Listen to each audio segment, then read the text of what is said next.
نحمده ونستعينه ونستغفره ونؤمن به ونتوكل عليه ونعوذ بالله من شرور أنفسنا ومن سيئات أعمالنا من يهده الله فلا مضل له ومن يضلل فلا هادي له ونشهد أن لا إله إلا الله وحده لا شريك له ونشهد أن سيدنا مولانا محمدا عبده ورسوله صلى الله عليه وعلى آله وأصحابه وأتباعه وذريته وأهل بيته أجمعين وبارك وسلم تسليما كثيرا كثيرا أما بعد أعوذ بالله من الشيطان الرجيم بسم الله الرحمن الرحيم يا أيها الذين آمنوا اذكروا الله ذكرا كثيرا وسبحوه بكرة وأصيلا قد أفلح من تزكى وذكر اسم ربه فصلى بل تؤثرون الحياة الدنيا والآخرة خير وأبقى وقال النبي صلى الله عليه وسلم كلمتان حبيبتان إلى الرحمن خفيفتان على اللسان ثقيلتان في الميزان سبحان الله وبحمده سبحان الله العظيم. محترم بھائیوں، بزرگوں، عزیز دوستوں،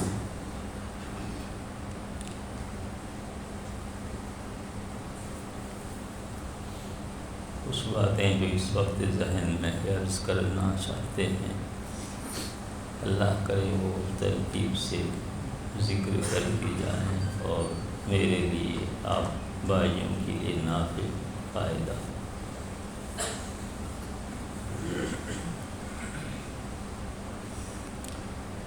بخاری شریف کی ختم پر کچھ باتیں ہم نے عرض کی تھی، سب کے سامنے تو باتیں ہے نہیں، اس لیے وہی چند باتیں ہم عرض کریں گے کسی تھوڑی سی ترمیم کے ساتھ.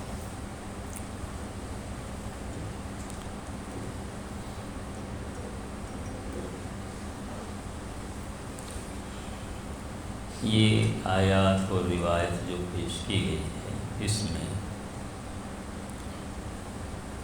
کثرت ذکر کا حکم ہے اور اسی طرح ذکر کے فضائل بھی اس میں ذکر ہوئے ہیں، بیان کیے گئے ہیں.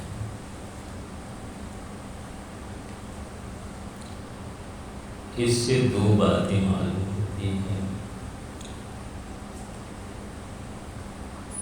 ایک تو یہ ہے کہ اللہ کا ذکر کثرت سے کرنا چاہیے. جب اللہ ہی حکم دے رہے ہیں تو پھر وہ تو ہونا چاہیے. اللہ بندے کو جو حکم بھی دیتے ہیں وہ بندے کی بھلائی کے لیے ہوتا ہے. اس میں فلاح اور صلاح دنیاوی بھی رکھی ہے، جسمانی بھی رکھی ہے، اور فلاح و صلاح اخروی بھی اس میں مضمر ہوتی ہے. کوئی حکم اللہ پاک کا، اللہ کے رسول پاک صلی اللہ علیہ وسلم کا اگر آپ اٹھا کر دیکھیں گے اور خود غور و فکر کریں گے تو ہر ایک کی سمجھ میں آ جائے گا. کوئی بہت گہرے علم کی ضرورت نہیں ہے کہ دو فائدے اس میں ضرور ہوں گے. ایک تو اپنا فائدہ دنیاوی جسمانی، اور دوسرا جو ہے وہ اخروی فائدہ اس میں رکھا ہوتا ہے. ذکر ہی کو لے لیجیے. اللہ پاک فرماتے ہیں اللہ بذکر اللہ تطمئن القلوب. کان کھول کر سن لو، 'تنبیہ کے لیے ہے جیسے معلوم ہوا کہ اس کے بعد والا مضمون بہت اہم مضمون ہے، بہت اہم مضمون ہے۔ اس کی اہمیت کا اندازہ وہی لگا سکتا ہے جس نے اس کو برتا ہے، پرکھا ہے، جس نے اس پر عمل کیا ہے اور اس کے ثمرات اس کو میسر ہوئے ہیں، وہی اس حکم کی اہمیت کو سمجھ سکتا ہے۔ الا بذکر اللہ، اللہ کے ذکر ہی سے تطمئن القلوب، قلوب کو اطمینان ہوتا ہے، اور ہوگا آئندہ بھی یہی فیصلہ اللہ پاک کا ہے۔ اب کتنا عظیم ارشاد اللہ پاک کا ہے، یعنی پوری دنیا یہی چاہتی ہے کہ دل خوش رہے، مطمئن رہے، ٹینشن نہ رہے، پریشانی نہ رہے، اور دماغ کھلا رہے، فکر نہ رہے، سر پر سوار نہ رہے۔ صرف ٹینشن والی زندگی اگر ہے تو اس کی مستقل دوائیاں علاج کرنا پڑتا ہے اس ٹینشن کو دور کرنے کے لیے۔ تو اللہ پاک فرماتے ہیں کہ کہاں ٹینشن کا علاج کرنے جا رہے ہو، یہ ٹینشن کا علاج ہے اور وہ ذکر اللہ ہے۔ اور اتنی تاکید ہے کہ ذکر اللہ ہی سے قلوب کو اطمینان ہوتا ہے۔ اس لیے دنیا کا کوئی دعویٰ کرنے والا دعویٰ کرے کہ اطمینان کی چیز جو ہے فلاں ہے، فلاں ہے، فلاں ہے، نہیں۔ روپیہ ہے، پیسہ ہے، سونا ہے، ہیرے جواہرات ہیں، ویسے تو ہلاک ہو رہے ہیں، برباد ہو رہے ہیں، خودکشیاں کر رہے ہیں، ٹینشن کی وجہ سے خودکشی کر رہے ہیں۔ معلومات ان چیزوں میں یا دنیا کی انسان ہے، کسی سے تعلق محبت اس میں اطمینان رکھا ہوا ہے، نہیں، اس میں سو غمیاں اور پریشانیاں اس میں رکھی ہوئی ہے، جو آئے دن اس کا مشاہدہ آدمی کو ہوتا رہتا ہے۔ اس لیے کوئی چیز ایسی نہیں ہے دنیا میں کہ آدمی یہ تاکید کے ساتھ کہنے کہ اسی میں اطمینان ہے ہی نہیں۔ وقتی فائدہ ہوا ایک دم سے اس کے ساتھ دوسرے نقصان آئے۔ جیسے بدن میں درد ہے، آپ نے گولی کھائی تو سائڈ افیکٹ اس کے بہت سارے ہیں، ذرا سی دیر اطمینان ہو گیا، اس کا پاور اتر گیا، پھر درد ایسا ہے۔ ایسے دنیا کی ساری چیزیں ہیں کہ کچھ دیر راحت دے تو جاتی ہیں، لیکن جہاں وہ ادھر سے ادھر ہوا ایک دم سے پھر پریشانی کے سوا کچھ ہے ہی نہیں۔ اس لیے اگر ایسا ہوتا کہ کسی سمندر کے کنارے تفریح کرنے سے آدمی کو دل کا اطمینان حاصل ہوتا، کوئی دواخانے بند ہو جاتے، سارے لوگ سمندر کی سیر کرتے، چلے جاتے ساحل پر، چلے جاتے کسی بڑے پارک میں چلے جاتے اور اطمینان حاصل کرتے۔ ڈاکٹر لوگ بیچارے بھوکے بن جاتے، کوئی دوائی لینے نہیں جاتا، معلوم ہوا کہ ادھر کوئی جگہ نہیں ہے جہاں آدمی کو اطمینان حاصل ہو، اور دواؤں ہی میں اطمینان رکھا ہوتا تو لوگ سیر و تفریح کے واسطے نہ جاتے، سارے پارک بند ہو جاتے اور ساری چیزیں جو اس طرف کی روزگار کی ہے سب بند ہو جاتا، لیکن نہیں، ہر طرف لوگ دوڑ رہے ہیں، بھاگ رہے ہیں سکون و چین و اطمینان حاصل کرنے کے لیے۔ لیکن اللہ کا تو اعلان ہے اور وہ بھی اتنا تاکیدی ارشاد ہے کہ کان کھول کے سنو، قلوب کو اطمینان اللہ کے ذکر ہی سے ملتا ہے، اور کسی چیز سے قلوب کو اطمینان نہیں ملتا ہے۔ اسی لیے اللہ پاک ہم پر رحم کرتے ہوئے حکم دے رہے ہیں کہ میرا ذکر کثرت سے کرو، جاؤ تمہاری دنیا بھی آباد ہو جائے گی، ہے نا؟ بھائی ٹینشن آدمی کو نہیں ہے تو وہ بہت اچھا کام کرے گا، بہت اچھا روزگار چلے گا، اس کو کوئی اچھا پڑھے گا، اچھا مطالعہ کرے گا، اچھا لکھے گا، یہی تو ہے سب. تو یہ تمہاری دنیا بھی آباد ہے اور آخرت بھی تمہاری آباد ہو جائے گی. ذکر اللہ پر وہ کچھ ملے گا کہ کسی اور چیز پر ملتا ہے. ذکر اللہ پر ایسے کچھ ملتا ہے. بیچ میں ایک بات یاد آئی، وہ پہلے میں نے کئی مرتبہ ذکر بھی کی ہے کہ حضرت شیخ رحمۃ اللہ علیہ، مولانا محمد زکریا صاحب رحمۃ اللہ علیہ کے یہاں کثرت ذکر کا بہت اہتمام تھا. اور آپ تو یہاں تک فرماتے ہیں کہ کثرت ذکر آدمی کے تزکیہ کے واسطے کفایت کرتا ہے، دل قلوب کی طہارت اس سے حاصل ہو جاتی ہے. اور میں تو کہتا ہوں کہ بات مدلل ہے. اللہ پاک فرماتے ہیں قد افلح من تزکا وذکر اسم ربہ فصلی. تو اس پر وذکر اسم ربہ فصلی اس کے بعد نمبر 2 پر ہے. معلوم ہوا کہ افلح من تزکا وہ ہے جو ذکر اسم ربہ فصلی، جو اللہ کا ذکر کرتا ہے، نماز پڑھتا ہے، تو بس اس کا قد افلح من تزکا، وہ تزکیہ اس کا ہو جاتا ہے. تو کثرت ذکر کو تزکیہ میں بہت دخل ہے. قصہ ایک بیان کر رہا تھا کہ حضرت مولانا محمد یوسف بنوری رحمۃ اللہ علیہ نے حضرت شیخ کو لکھا کہ آپ یہ فرماتے ہیں کہ مجالس ذکر قائم کرو، مجالس ذکر قائم کرو.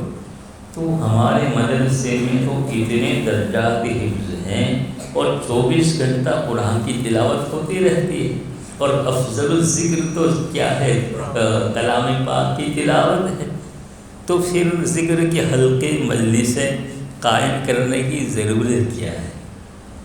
اتنے بڑے علامہ کا خط ہے، محدث اعظم کا خط ہے، اور ایک دوسرے محدث اعظم کے یہاں جا رہا ہے. حضرت شیخ رحمۃ اللہ علیہ نے تحریر فرمایا جس کا خلاصہ یہ ہے کہ بھائی یہ قرآن کی تلاوت ہے، نمازیں ہیں اور دوسری عبادات ہے، یہ سب غذائیں ہیں، اغذیہ، اعلیٰ قسم کی غذائیں، جس سے بدن کو اعلیٰ قسم کی غذاؤں سے خوب قوت ملتی ہے. ایسے اعلیٰ قسم کے یہ غذائیں روحانی ہے، اس سے روحانیت میں بڑی قوت پیدا ہوتی ہے. لیکن آپ بتلائیے اگر ایک آدمی بیمار ہے اور اس کو اعلیٰ قسم کی غذائیں دی جائے گی تو بتلا اس کو فائدہ ہوگا یا نقصان ہوگا؟ ظاہر ہے ایک آدمی بخار کی وجہ سے کانپ رہا ہے اور آپ اس کو کہتے ہیں کہ یہ بریانی کھاؤ، یہ زردہ کھاؤ، یہ پلاؤ کھاؤ، تو کیسے وہ کھا بھی لے گا تو اس کو طے ہو جائے گی اور اس کی بیماری شدت پکڑ لے گی. اس لیے جب بیماری ساتھ اٹھتا ہے تو ڈاکٹروں کا مشورہ ہوتا ہے کہ اس کو ہلکا ہلکا کھانا بھی ہو، کوئی بھاری غذا مت دینا، اس لیے کہ معدہ جو ہے اس کا ان غذاؤں کے ہضم کرنے کے قابل نہیں ہے. ایسے ان غذاؤں سے جیسے تلاوت کلام پاک ہے، اس سے روحانیت کو کشید کرنا ہے. جیسے اچھی غذا سے خون کو کشید کرنا ہے، کھینچنا ہے اندر سے، تو ان غذاؤں سے روحانیت کو یعنی نور اس میں سے حاصل کرنا ہے، جس سے روح منور ہو جائے. تو وہی کر سکتا ہے جس کا دل جو ہے بیمار نہیں ہے. اگر مریض دل کا مریض ہے یعنی اس کی روحانیت ابھی ٹھیک نہیں ہے، قلوب ابھی اس کے صاف نہیں ہوئے ہیں، تو پھر ان غذاؤں سے بجائے فائدے کے نقصان ہوگا، یا کم از کم فائدہ تو ہوگا ہی نہیں.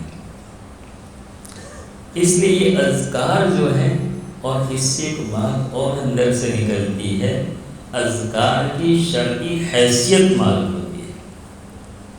بہت سے لوگ اشکال کرتے ہیں اذکار کے باب میں کہ سنت سے ثابت کرنا، یہ 12 تسبیح کہاں سے لائے؟ تو بعد میں بہت ہو جائے گا، واقعتاً حدیث میں تو اس کا تذکرہ نہیں ہے، قرآن میں بھی ذکر نہیں ہے، صحابہ کرام سے بھی ثابت نہیں ہے 12 تسبیح، تو تم 12 تسبیح لائے کہاں سے؟ مسئلہ ہو جاتا ہے۔ تو حضرت کی اس جواب سے اس کا بھی جواب ہو جاتا ہے کہ یہ اغذیہ نہیں ہے، یہ معالجے، اور علاج معالجے بدلتے رہتے ہیں، زمانے کے مرور ایام سے بدلتے ہیں۔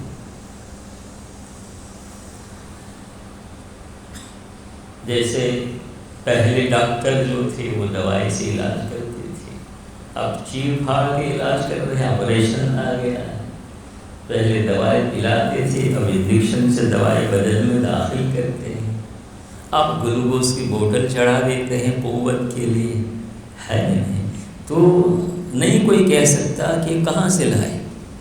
طب کی کتابوں میں تو پہلے ملتا ہے، جو پہلے وہ والی سیرا وغیرہ کے یہاں جو چیزیں وہاں تو کچھ نہیں ہے، یہ چیز پھاڑ اور یہ سب کہاں ہے؟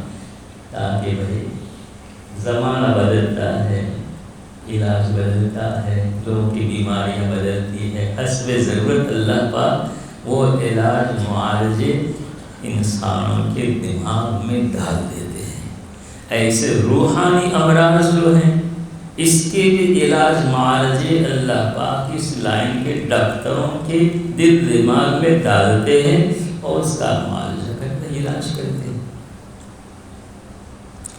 ایک شخص حضرت ثانوی رحمۃ اللہ علیہ کی ایک بڑے پروفیسر قسم کے آدمی آئے، لکھا ہے آپ کی ملفوظات میں، وہ گھر جب گئے تو اب یہ صحبت کا اثر ہوتا ہے حضرت کے یہاں، تو جو لوگ نئے آتے تھے ان کو مکاتبت مخاطبت کی اجازت نہیں ہوتی تھی کہ بھئی آؤ چپ چاپ ہماری باتیں سنو، جتنی مدت رہو، ابھی پہلی مرتبہ میں مکاتبت اور مخاطبت کی اجازت نہیں ہے۔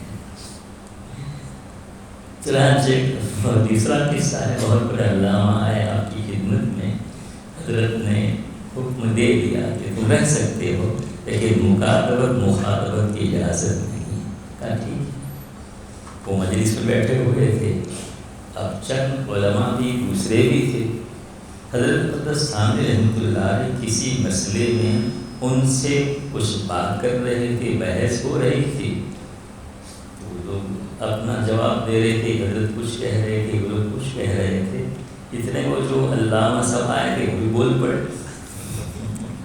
حضرت نے کہا کہ آپ کو تو منع کیا، نکل رہے یہاں سے، وہاں تو یہی تھی کہ یہاں سے نکل، تم کو منع کیا تھا، مکاتبت کی مخاطبت کی اجازت نہیں ہے، تم تو اس پر عمل نہیں کر رہے، پابندی نہیں کر رہے ہیں، تم یہاں ٹھہرنے کے قابل نہیں، یہاں سے نکل۔ وہ کھڑے ہو گئے، لیکن کھڑے ہو کر انہوں نے کہا کہ حضرت سچی بات کہے؟ کہا ہاں کہو، کیا کہتے؟ کہا کہ اصل میں یہ سب بول رہے تھے تو میرے دل میں بات پیدا ہوئی کہ کوئی کہے گا اس کو کچھ پتا ہے یا نہیں، تو میں نے اپنے علم کا مظاہرہ کرنے کے لیے یہ بات کہہ دی تھی۔ کہا بس تم نے ٹھیک کہا، میں نے بھی یہی تجویز کیا تھا، بیٹھ جاؤ۔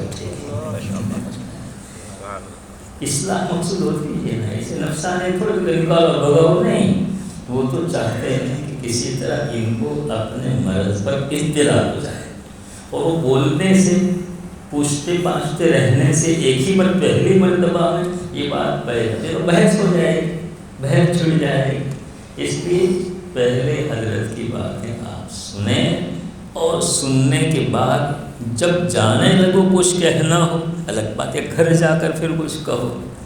تو وہ جو پروفیسر صاحب سے بہت سمجھدار قسم کے آدمی تھے، وہ حضرت کی صحبت میں رہے، اور رہنے کے بعد گھر گئے اور انہوں نے خط لکھا کہ حضرت میرے اندر کبر کا مرض ہے، اور نفس اتنا شریر ہے کہ وہ اس کا اظہار کرنا نہیں چاہتا۔ میں آپ کو لکھ رہا ہوں تو مجھ پر بہت بوجھ پڑ رہا ہے کہ تو کہاں اپنا عیب حضرت کے سامنے ظاہر کر رہا ہے، یہ بھی لکھ دیا۔ اصلاح جس کو مطلوب ہوتی ہے تو ایسے ہوتے ہیں نا، اپنے ایک ایک بات کو لکھ دیتے ہیں تاکہ اس کا علاج تجویز ہو اور بات آ جائے سامنے، تو یہ بھی لکھ دیا۔ حضرت نے کہا کہ اچھا تم یہی بات 5 مرتبہ مجھ کو لکھو، 5 مرتبہ مجھ کو لکھو۔ 5ویں مرتبہ لکھنا تھا، مرض ظاہر ہو گیا۔ تو یہ حضرات جو ہیں وہ روحانی طبیب ہوتے ہیں اور اللہ کی طرف سے ان پر معالجے کا القاء ہوتا ہے۔ یہ ہے نا، اب یہ 5 مرتبہ یہ کہاں لکھا ہے بھائی؟ کون سی کتاب میں لکھا ہے، کون سی حدیث میں لکھا ہے کہ کوئی اپنا رذیلہ زائل کرنا چاہتا ہو تو 5 مرتبہ لکھ کر اپنے بڑے کو دکھا دے تو اس کا رذیلہ دور ہو جائے گا؟ نہیں۔ اس کے بعد میں خاص طور سے حضرت کے دل پہ القاء ہوا کہ اتنے صحیح اور اتنے گویا سالم آدمی ہیں اور سمجھدار قسم کے آدمی ہیں، ان کے واسطے اتنا ہی کفایت کر جائے گا۔ ایک شخص نے حضرت مسیح احمد رحمۃ اللہ علیہ کو خط لکھا کہ حضرت بد نظری بہت ہو جاتی ہے، بہت چاہتا ہوں نہ ہو لیکن ہو ہی جاتی ہے، کیا کروں؟ ان کا علاج ہوتا ہے، یہ ڈانٹ پیٹ نہیں کہ کم وقت کیسے نہیں ہوتا ہے، آنکھیں نیچی کر لو، فلاں کر لو، یہ کر لو، یہ ایسا نہیں۔ وہ اس کا علاج مطلب ہے، کہا کہ دیکھو بھائی، تم جب نظر اٹھا کے کسی کو دیکھنا چاہو تو اتنا تصور کر لو کہ یہ ایک تھوڑا ہی ہے، کس کس کو دیکھتا رہوں گا، یہ ایک تھوڑا ہی ہے، کس کس کو دیکھتا رہوں گا، بس اتنا۔ خط جواب گیا، خط آ گیا کہ حضرت شفا ہو گئی، بد نظری سے حفاظت ہو گئی۔ یہ اللہ ہے اور ان کے یہاں یہی چیز ہوتی ہے۔ تو اب یہ کہاں لکھا ہے؟ کوئی یہ کہے کہ یہ علاج حضرت نے تجویز کیا قرآن حدیث میں کہیں ہے، تو قرآن حدیث کے خلاف گویا آپ معالجہ تجویز کر رہے ہیں جو نہیں ہے۔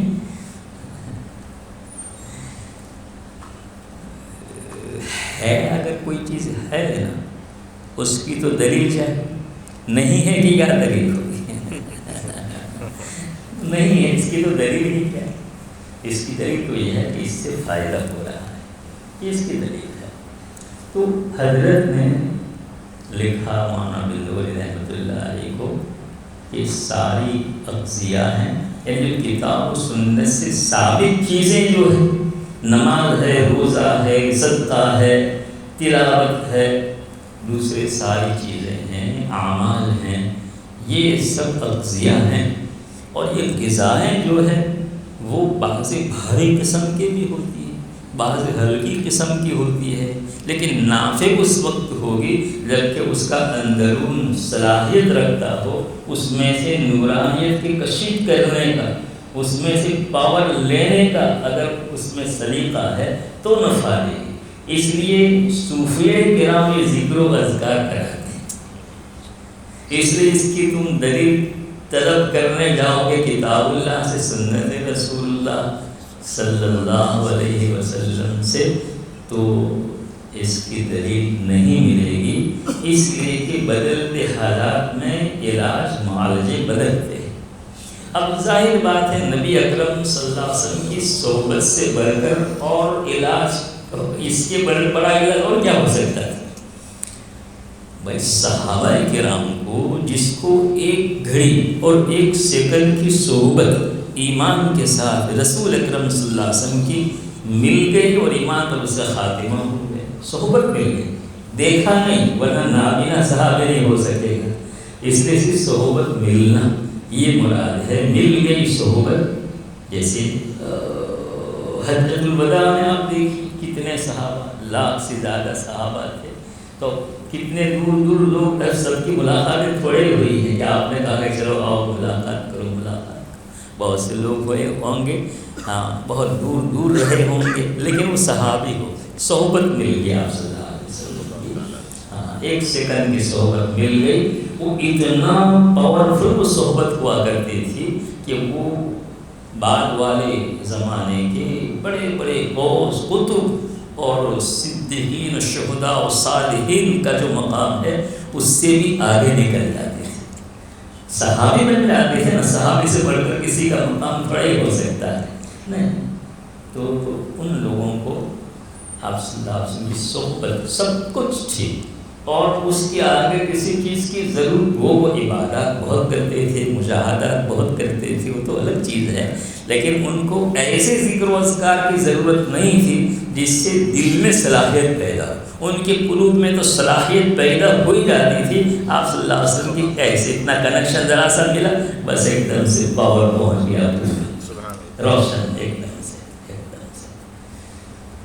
تو اب یہ کہو کہ صحابہ کرام نے ذکر نہیں کیا کہ بھائی ان کو ضرورت ہی نہیں تھی، ضرورت نہیں تھی، تابعین اتباع تابعین آئے اور سلسلہ چلا، حسن مصری رحمۃ اللہ علیہ سے دیگر تابعین سے اور سلاسل چلے، اور انہوں نے اپنے اپنے زمانے کے اعتبار سے اپنے زمانے کے لوگوں کی اصلاح و تربیت کے واسطے ان اذکار کو متعین کیا اور اس کا نفع دیکھا، کروڑ اربوں خربوں لوگوں نے اس طریق سے اپنے قلوب کی صفائی کی، یکسوئی پیدا کی، اور اللہ کی معرفت حاصل کرنے کے طریقے انہوں نے معلوم کی، اس کے ذریعہ طبیعت میں انخلاف پیدا ہوا، عوائد کے دنیاویہ سے ان کو جو ہے نجات ملی، اور نماز سے پھر ان کی نماز بن گئی، ان کا روزہ بن گیا، ان کی تلاوت بن گئی، اس کا تلاوت کسے کہتے ہیں؟ شاہ وصی اللہ صاحب رحمۃ اللہ علیہ فرماتے تھے اخیر عمر میں کہ کیا اچھا ہو کہ ہر ضلع میں، یو پی کی بات کر رہے ہیں، ہر ضلع میں ایک حقیقی تلاوت کرنے والا پیدا ہو جائے، کیا اچھا ہو کہ ہر ضلع میں ایک حقیقی تلاوت کرنے والا پیدا ہو جائے۔ گویا آپ یہ کہنا چاہتے ہیں کہ حقیقی تلاوت، جس کو تلاوت کی حقیقت حاصل ہو، یہ تو پورے ضلع میں ایک بھی نہیں ہوتا ہے، پورے ضلع ہو گئے، پوری ریاست ہے اور حقیقی تلاوت کرنے والا کوئی ملتا نہیں۔ عزیز دوستو، ان حضرات کی صحبت سے یہی تو ملتا ہے، اگر آدمی پابندی کرتا ہے، اگر آدمی ان اصول پر عمل کرتا ہے، بے اصولی سے تو کچھ نہیں ہوتا، کام بگڑ جاتا ہے، بلکہ پل کے بجائے بورڈ ہاتھ ہو جاتا ہے۔ ایک حضرت کے خادم تھے، روٹی پکاتے تھے، میں نے کئی مرتبہ قصہ ذکر کیا، وہ جب جانے لگے 6 سال روٹی پکائی حضرت کی، اور 6 سال تک حضرت کو کھلایا، سہارنپور شیخ محمد صاحب اللہ کی بات کر رہا ہوں، جب جانے لگا تو کہا کہ حضرت ذکر کی پابندی نہیں ہوتی ہے، حضرت سکتے تھے، فرمایا کہ میں یہی تو سوچ رہا تھا کہ بیوقوف آدمی اتنی خدمت کر رہا ہے، اس کو ترقی کیوں نہیں ہوتی، یہ آگے کیوں نہیں بڑھتا ہے، کوئی ذکر ہی نہیں کر رہے، ذکر میں کوتاہی کر رہے تھے۔ اب سب سے بڑی بات تو یہی ہے میرے بھائیو، رضائی فضائل کا مسئلہ اپنی جگہ پر ہے ہی، اور اس کے ساتھ جو ہے ذکر و اذکار کی پابندی، کثرت ذکر جب تک نہیں ہوگا وہاں تک آدمی کو ترقی نہیں ہوتی ہے۔ شیخ رحمۃ اللہ علیہ فرماتے تھے کہ 12 تسبیح سے تو دل کا رخ صحیح ہوتا ہے، 12 تسبیح سے دل کا رخ صحیح ہوتا ہے، یعنی آج آپ نے 12 تسبیح کر لی تو اللہ کی طرف توجہ کسی درجے میں حاصل ہو جائے گی، دھیان رہے گا، خیال رہے گا، اور پھر اس میں ذات کا ذکر جب آدمی کرتا ہے اللہ اللہ اللہ، تو اس سے ترقی ہوتی ہے۔ اب میں نہیں کہتا، کوئی صوفی آدمی نہیں کہتا، بلکہ زمانے کا امیر المؤمنین فی الحدیث کہہ رہا ہے، وہ اس لیے فرماتے تھے کہ 2 جماعتوں سے مجھے محبت ہے، ایک صوفیہ کرام سے اور ایک محدثین سے، 2 جماعتوں سے محبت ہے، وہی خالص 2 جماعتیں ہیں، محدثین ہیں اور ادھر جو ہے صوفیہ کرام ہیں۔ تو حضرت 12 تسبیح کا بہت اہتمام کرا تھا، بہت زیادہ، بلکہ خود بھی جن لوگوں نے ابتدائی زمانہ آپ کا دیکھا ہے وہ ذکر جہرن بہت اعلیٰ قسم کا ذکر کرتے تھے، زبردست، اور آپ کا کمرہ اور وغیرہ وہ ذکر سے ایک دم گونجتا رہتا، اتنا ذکر ہوتا تھا، معمولی ذکر نہیں کرتے، زبردست ذکر فرماتے تھے۔ تو بعد میں جب ذوف ہو گیا اور بڑھاپا ہو گیا، پھر وہ حالت نہیں رہی، تو ذکر ضرور کرتے تھے، لیکن وہ کیفیت جو پہلے تھی وہ نہیں رہی تھی۔ اس لیے میرے بھائی عزیز دوستو، ان آیات و روایت میں ذکر کی کثرت کا حکم ہے اور ذکر کے فوائد کو ذکر کیا گیا ہے۔ اتنا وقت ہو گیا، کچھ کہنے ابھی اور تھوڑا سا۔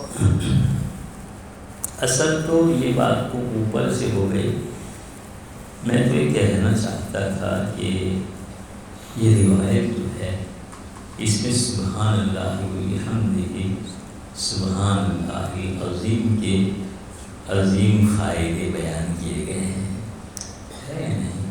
یہ 2 کلمے، سبحان اللہ و بحمدہ ایک، سبحان اللہ العظیم 2، یا پھر سبحان اللہ ایک و بحمدہ 2، اور اسی کا تکرار ہے سبحان اللہ العظیم ہے۔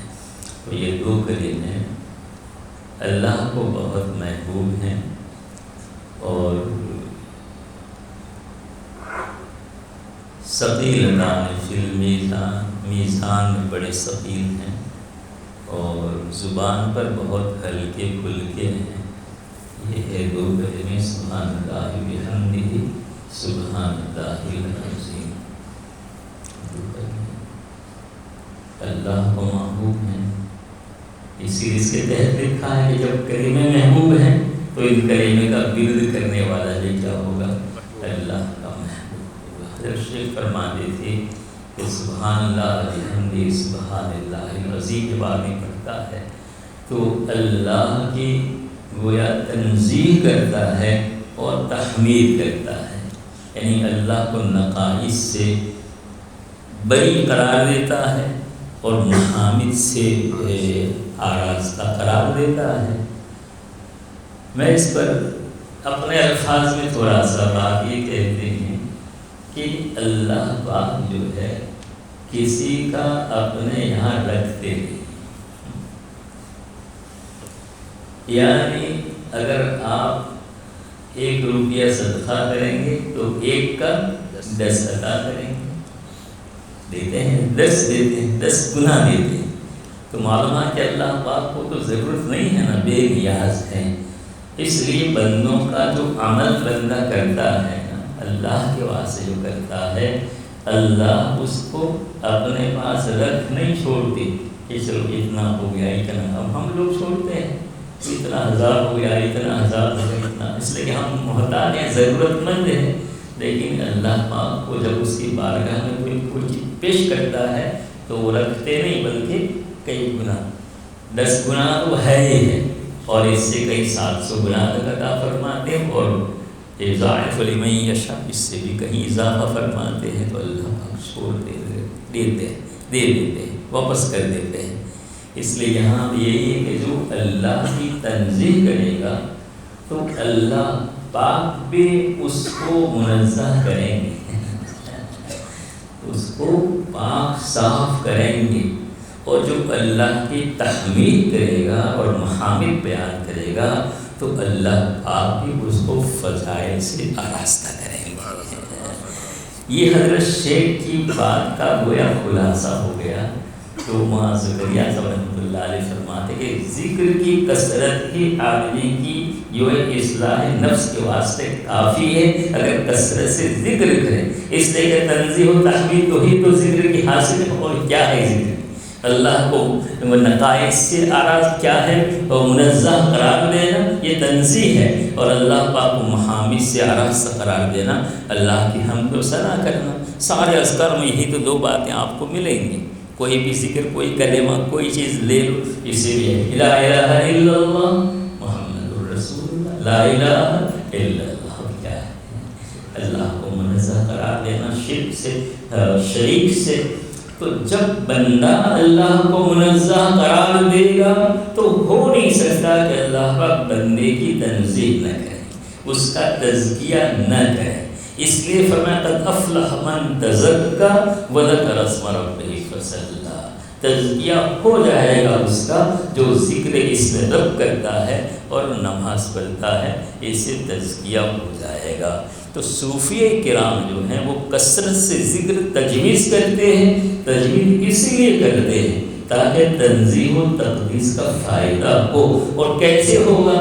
اللہ پاک جو ہے جب بندہ اللہ کی تنزیہ پر آ جائے گا تو ہو نہیں سکتا اللہ پاک کیا تو میری تنزیہ، میں تو ہوں ہی منزہ، تیرے اندر گڑبڑ ہے، لاؤ اس گڑبڑ کو میں کیا کر دوں، میں صاف کر دوں۔ اللہ پاک صاف کر دیتے ہیں۔ کثرت ذکر کا یہ فائدہ ہے۔ جب یہ ہو گیا اب تلاوت کیجیے۔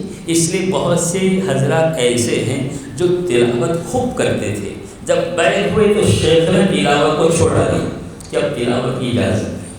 کوئی کہے گا تلاوت چھوڑا دیا، کہا تلاوت کو چھوڑا دیا اس لیے کہ تلاوت سے جو نور نکلتا ہے اس کو کشید کرنے کی صلاحیت قلب میں پیدا کر دی، قلب میں صلاحیت نہیں ہے، اس کی تلاوت کیسے جا رہی ہے؟ لو اس کو بھی روک لو تلاوت سے، تاکہ جب صلاحیت پیدا پھر تلاوت کرے گا اب تلاوت کا لطف محسوس کرے گا، اور اس سے قلب کو جو نورانیت ملے گی اس کی بعد میں ملے گی۔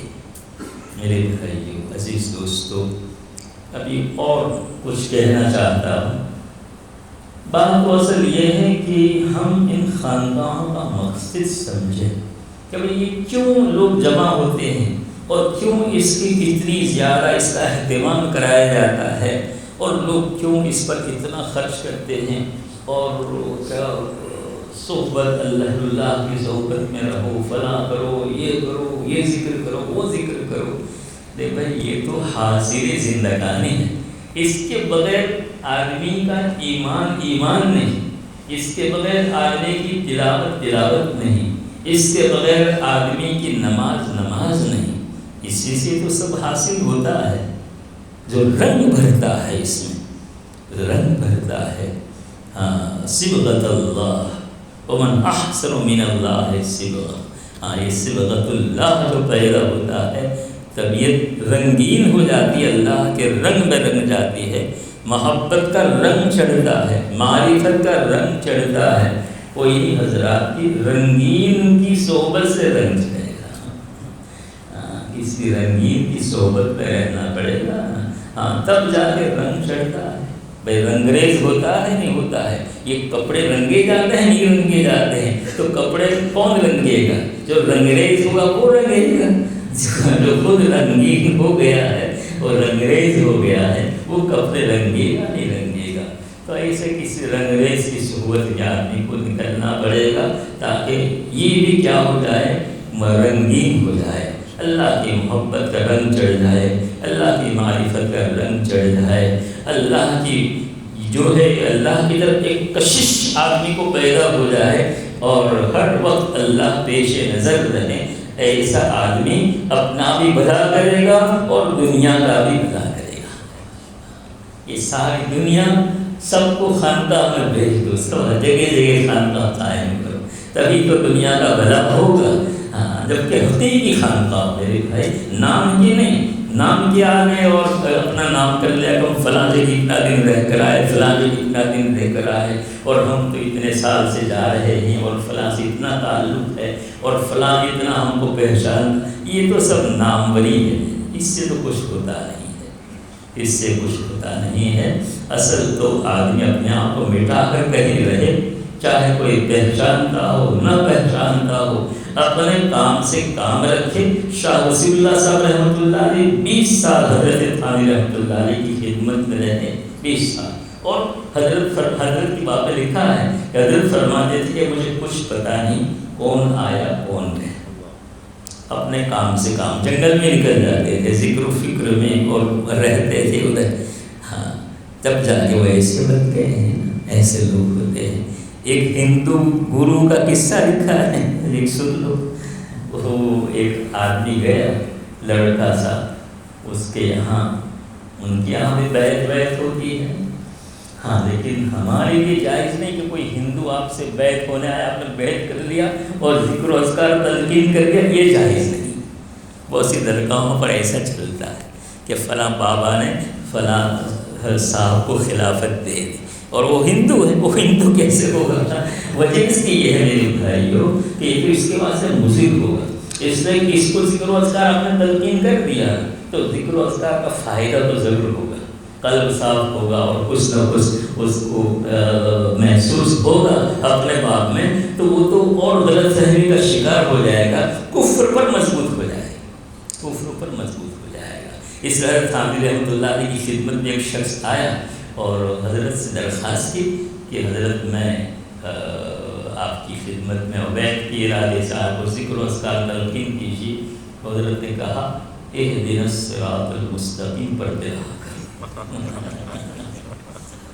اہدنا الصراط المستقیم پڑھتے رہا کرو، یہ دعا ہے، وہ دعا تو کافر کی بھی قبول ہوتی ہے نا، وہ جب صراط مستقیم طلب کرے گا تو کہیں اللہ پاک اس کو کیا دے دیں گے؟ ہدایت دے دیں گے۔ ذکر و اذکار تلقین نہیں کرنا چاہیے، اس لیے غلط بات ہے۔ اور اس طرح کی جیسے وہاں کی کوئی صاحب ہیں آپ کے کریم صاحب، وہ ایسے لوگوں کو دو لفظ کہتے ہیں، یا نور یا ہادی کا ورد کرتے رہا کرو، تو نور سے نور ایمان ملے گا، ہادی سے ہدایت راستے کی ملے گی، یا نور یا ہادی تلقین کرتے ہیں، باقی ذکر و اذکار جو تلقین نہیں کر سکتے۔ تو میں وہ قصہ چھوٹا بیان کر کے بات ختم کرتے ہیں کہ خانقاہ میں آدمی کیسے رہتا ہے، کس کو نفع ہوتا ہے، یہ آپ کو دیکھنے کی چیز ہے۔ وہ بچہ آیا، جوان سا بچہ تھا، وہ سادھو سنت جو تھا بڑا اسی خدمت میں پہنچا کہ میں بیعت کی نیت سے آیا ہوں اور مجھ کو کوئی خدمت دے دے۔ اس نے کہا کہ بھائی ٹھیک ہے لیکن خدمت تو یہاں کوئی ہے، سب خدمت تقسیم ہے، تم رہو۔ اب تو سچا طالب اس میں بھی ہوتا ہے نا ایسے، ہاں سچا تھا، کہا ٹھیک ہے۔ پھر اس نے اس کو بلایا کہ اچھا یہاں وہ جو ہماری چکی ہے جس میں آٹا پیسا جاتا ہے اور لوگ اس میں سے لوگوں کو کھلاتے ہیں، تو تم وہاں رہ کر چکی پیستے رہا کرو، آٹا نکالتے رہا کرو۔ اس نے کہا بہت اچھا، وہ تو بہت خوش ہو گئے کہ مجھ کو اپنے گرو کی خدمت مل گئی۔ وہ آٹا پیستا رہا، اس کو کچھ پتا نہیں کہ کون آیا کون گیا، جو کچھ اس نے اپنا ورد بتلایا ہوگا کرتا رہا اور آٹا پیستا رہا۔ اب یہ جب یہ بوڑھا ہو گیا اس کا گرو، تو اس نے سوچا کہ مجھ کو اپنا نائب مقرر کرنا چاہیے۔ تو اب نیابت کے لیے تو لوگ بہت آگے رہتے ہیں کہ نیابت مل جائے، تو اب سب تو بڑے تھے اور دنیاوی اعتبار سے اور وہاں بہت مدت سے رہتے تھے، سب کے دل میں یہ طرف اور خواہش ہوئی کہ مجھ کو نیابت مل جائے، کیونکہ وہاں کی نیابت تو بہت بھاری ہوتی ہے، دنیا میں ریل ہو جاتی ہے، کہا کہ نیابت مجھے مل جائے۔ اب سب رغبت رکھتے تھے، خواہاں تھے کہ بہت دن کے بعد جب اس نے کچھ اپنا کیا ہوگا، تو کچھ مراقبہ کیا ہوگا یا کچھ سوچا ہوگا، تو اس نے بہت دنوں کے بعد کہا کہ وہ بچہ جو آیا تھا جس کو آٹا پیسنے کی خدمت میں لگا، اس کو بلا، اس بچے کو طلب کیا اور اس کو اپنے جگہ پر بٹھا لیا کہ بیٹا کوئی اس کا اہل ہے، یہ کوئی اس کا اہل نہیں ہے، چونکہ وہ سچی خدمت میں لگا تھا، سچے اصول پر کاربند تھا اور اس کو کسی چیز سے کوئی سروکار نہیں تھا، اس کے دل میں ایک رتی کے برابر بھی ہوس نہیں تھی کہ مجھ کو اپنے نیابت ادا کر دے۔ تو اس نے سوچا کہ یہی بچہ اس قابل ہے، چنانچہ اس کو اپنے جگہ پر بٹھا دیا۔ اس لیے میرے بھائیو، عزیزو، بچوں، دوستو، یہ جگہ ایسی ہے اور یہ کام ہی ایسا ہے کہ آدمی اپنے کو تو مٹا کر رکھتے ہیں۔ شاہ حضرت قمر زمان صاحب، حاجی صاحب کا شعر بہت پڑھا کرتے ہیں، کیا میں تو اپنا نام و نشاں مٹا بیٹھا، شوہرہ میرا اڑا دیا کس نے۔ حاجی صاحب کہتے ہیں میں نے اپنا نام و نشان مٹا دیا تھا، کس نے مجھ کو مشہور کر دیا، ہوئے اللہ پاک نے آپ کو مشہور کر دیا کہ مطلوبہ سے فائدہ اٹھائے، یہی تو ہے۔ تو ایسا نام و نشان مٹانے والا راستہ ہے، اور جبھی آدمی کو کچھ اس میں حاصل ہوتا ہے، ملتا ہے، چاہے پیر میں قابلیت ہو یا نہ ہو، چاہے وہ ڈاکو ہو، لیکن وہ اگر صحیح نیت کے ساتھ اپنے کام میں لگا رہے گا، اس کو اللہ پاک مقام عطا کر دیں گے۔ وہ ڈاکو کا قصہ ہے نہیں، تو ایسے ہو جاتا ہے، ڈاکو تھا لیکن وہ بچہ آیا صحیح نیت سے، اس کو اللہ نے مقام عطا کر دیا۔ یہ مسئلہ ہے۔ اللہ پاک کہیں سنی باتوں پر عمل کرنے کی توفیق دے۔ میری جو اصل باتیں ہیں انشاءاللہ کل عرض کریں گے۔ اللہ پاک سب کے قیام کو نافع بنائے، اور اصول کے ساتھ ہم کو یہاں قیام کرنے کی، اور حضرت مسیح احمد رحمۃ اللہ علیہ فرماتے تھے کہ قیام خانقاہ کا ہے، وہاں تک خانقاہ نہیں بلکہ جہاں جاؤ تم خانقاہی بن کر رہو، یعنی خانقاہی اصول پر کار بند رہو تو تم سمجھو خانقاہی میں ہو۔ خانقاہ مطلب یہ ہوتا ہے کہ ایک دم صوفی صافی خوش کاری بن جائے، نہ بولتے ہیں کسی سے، نہ ملتے ہیں، نہ کچھ نہیں۔ اخلاق نبوت کے ساتھ آدمی رہے گا، علم و فضل کے ساتھ رہے گا، عمل کے ساتھ رہے گا، اور ایک فرد سوسائٹی کا بن کے رہے گا، لیکن خلوت در انجمن، خلوت در انجمن ہے آپ سب کے ساتھ، اور کسی کے ساتھ آپ نہیں ہیں، ایسے ہو کر رہنا، اس کو کہتے ہیں خانقاہی بن کر رہنا۔ اللہ پاک مجھے توفیق پہلے تو دے، باتیں کرنا تو بہت آسان ہے، لیکن عمل کرنے کے نمبر پر پھر آدمی زیرو ہو جاتا ہے۔ اللہ مدد فرمائے، اللہ دستگیری فرمائے، مشکل گشائی فرمائے، ہماری حاجتیں سب کی سب اللہ پوری فرمائے، دینی دنیاوی، بیمار کو شفا ہو، اور جو حضرات جس مقصد کو دل میں رکھتے ہیں اللہ سب کے مقاصد میں اللہ کامیابی نصیب فرمائے۔ وآخر دعوانا الحمدللہ رب العالمین، صلی اللہ علیہ نبی امی الکریم وعلی آلہ وصحبہ وسلم تسلیما کثیرا کثیرا۔ سبحان اللہ بحمدہ، سبحان اللہ بحمدہ۔ دعا میں نے کر دی وہی دعا، رسمی دعا سے یہی دعا مختصر کافی ہے۔